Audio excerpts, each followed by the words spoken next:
Live from the CBS Broadcast Center in Los Angeles, this is CBS2 News at 5 p.m.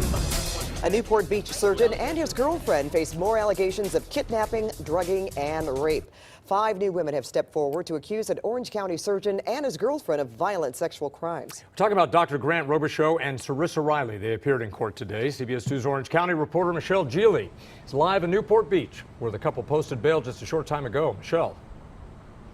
That's right. They are free on bail tonight. As for the issue of risk, the defense told the judge that the couple have been in Europe recently and the doctor in Canada, and they're still making their court appearances. If convicted, both are looking at a maximum of life in prison. Excuse me.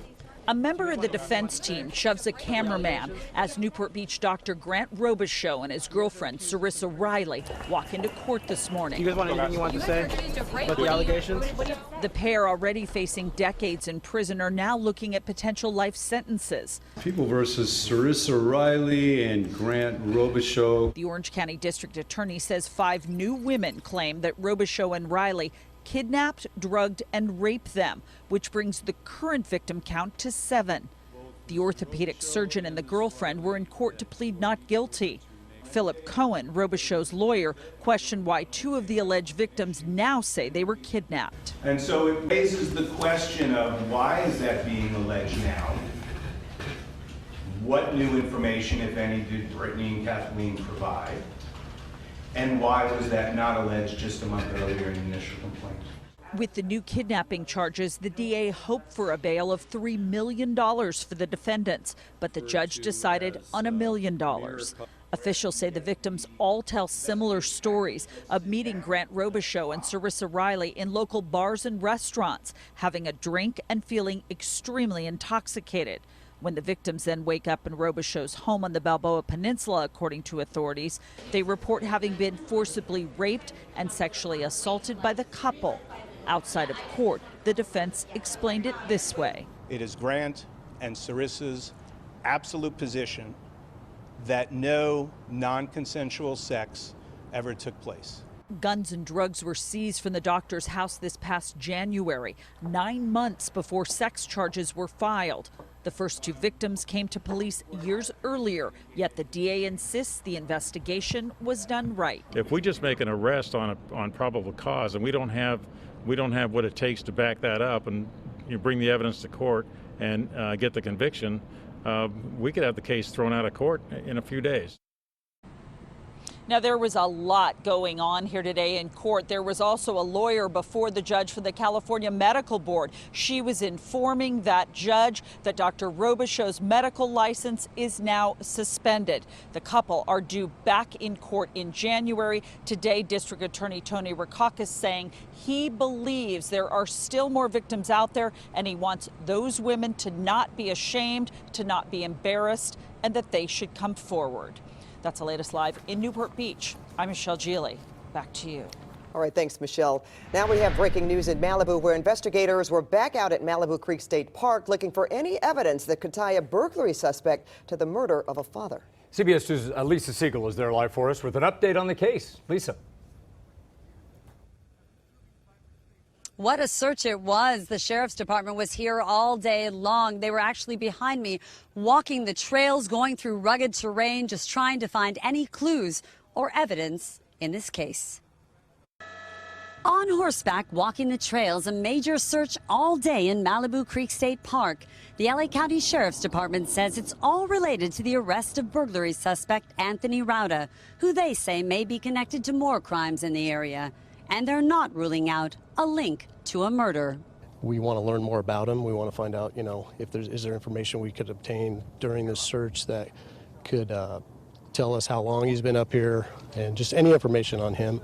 Rauda was arrested on a trail about a mile away from this command post, wanted in connection with not one, but several burglaries. Detectives say they have security video of him breaking into buildings, wearing tactical gear and carrying a rifle. Now the big question is, could he be connected to the June murder of Tristan Beaudet, a father from Irvine who was camping, simply sleeping in a tent with his 2 young daughters here, when he was shot from a distance. Sources tell us the rifle Rauda had is being tested by ballistics to see if there's a connection to other cases, including the murder. But authorities won't talk about that. We can't release any information regarding the evidence because that could jeopardize the investigation. So while this huge search goes on in this rugged terrain, Rauda remains in jail on a parole violation for another crime. He was not supposed to carry a weapon, but he was. The rifle he was found with. We spoke to his father after the arrest, and while he hopes his son was not involved, he did send this message. I hope he hasn't done it, to be honest, so the family could be in peace. And I'm here to help him, whatever I can do. And along with other things, they were also using metal detectors as they took to the trails and down, clearly using any tools they had to find clues and evidence. In Malibu, I'm Lisa Siegel, CBS 2 News. Back to you. All right, Lisa. Well, police have made an arrest a day after a woman's body was found in a Santa Ana motel room. Milton Lewis Mayfield is behind bars for the death of 55-year-old Deborah Simon. The CHP detained him after they stopped to help him when his car broke down near Visalia early yesterday morning. Investigators say he told officers information that led them to believe he killed a woman at a hotel. They contacted Santa Ana police, who found Simon's body in a room at the Sunrise Village Motel. A USC fraternity is now suing the university after it was put on interim temporary suspension. The school suspended Phi Sigma Kappa and Sigma Alpha Mu last week over alleged hazing. Now, that means both fraternities are banned from hosting social events while the university is investigating the allegations. Phi Sigma Kappa decided to sue USC for property damage. California's 5-term Senator Dianne Feinstein faced off today with a man who hopes to unseat her. State Senator, fellow Democrat Kevin de León of Los Angeles criticized Feinstein during an afternoon debate. And CBS 2 political reporter Dave Bryan is here with details on that debate and the differences between the two. And there were some differences, but this was not built for a big audience. There are only about 100 people in the room watching the debate, and probably not many more who watched it streaming online. It's the first time that Senator Feinstein has debated a challenger in 18 years. That's 3 terms in the Senate. The last time was back in 2000 against Congressman Tom Campbell. Today's debate was not televised. It was held in the middle of the afternoon when most people are working and live streamed on the internet, but only if you're registered for it.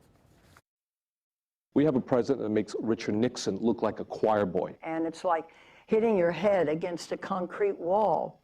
You can march, you can filibuster, you can talk all night. It doesn't change anything. In the first and only debate of the 2018 California U.S. Senate race, which, by the way, was called a conversation, not a debate, the candidates, Democratic Senator Dianne Feinstein and her Democratic opponent, State Senator Kevin de León, agreed on one thing, that the Trump administration is battling California on almost every significant issue. But they disagreed on how to deal with President Trump in an effective way. De León says it's time for a change without actually pointing at Senator Feinstein, but the message was clear. We have folks in Washington, D.C. that have lacked the courage of their convictions to do the right thing by everyday folks. I wish Democrats in Washington would fight like hell for dreamers, just the way Donald J. Trump and the Republicans fight like hell for their stupid wall. Feinstein responded by pointing out that it takes more than rallies and strong words to change what's going on in Washington. There is a lock on power in Washington. When you have both houses and the White House controlled by one party, it is extraordinarily difficult. You don't really have an opportunity because you don't control. Asked about their agenda for the coming years, Senator Feinstein said immigration reform is high on her list. One of the things that we are writing now is a comprehensive immigration reform bill. It's been a very long time since immigration policies of this nation have been looked at and reformed. De León also cited immigration reform and universal health care, as well as action to address climate change and clean energy. And he stayed on message. It's time for a change, to not just be on the sidelines, but on the front lines, mathematically, regardless of what the makeup is in both the House as well as the U.S. Senate. Now, the debate ended with the candidates shaking hands, and when De León hugged Feinstein and gave her a peck on the cheek, Well, she was very surprised. Now, with less than 3 weeks to go, Senator Feinstein is still sitting on a healthy lead in the polls, and de León's campaign has little funding for TV ads, so he'll continue to campaign with personal appearance events and rallies. Pat, back to you. All right, very civil. Thank you, Dave. Okay. Well, more criticism from President Trump today, a year after some of California's most deadly and destructive fires in history. The state spent $773 million its last fiscal year. The president first blamed the fires on the state not saving water and letting it flow into the ocean. Well, today he threatened to withhold billions of dollars in funding as he again blamed the state, this time on incompetence. And here we are with thousands of acres and billions of dollars every year. It's the same thing every year. And they don't want to clean up their forests because they have environmental problems in cleaning it up. It should be the opposite, because you're going to lose your forests. You'll lose it. But it's costing our country hundreds of billions of dollars because of incompetence in California. And they just better get their act together. Governor Brown and state fire agency officials have not yet responded to that criticism. All right, coming up this week's Lotto jackpots nearing an all-time high. What really, though, are your chances of striking it rich? Well, we can still dream, right, Jeff? We break down the odds for you next at 5. Plus this. Ghosts and goblins aren't scaring people in Riverside this Halloween. What is scary? The number of decorations being stolen. Senator Stone's body. Plus, a teenage boy takes his mom's new BMW for a joyride without her permission. See his public punishment on the side of the road. And a new warning system that could save your loved ones during the big one.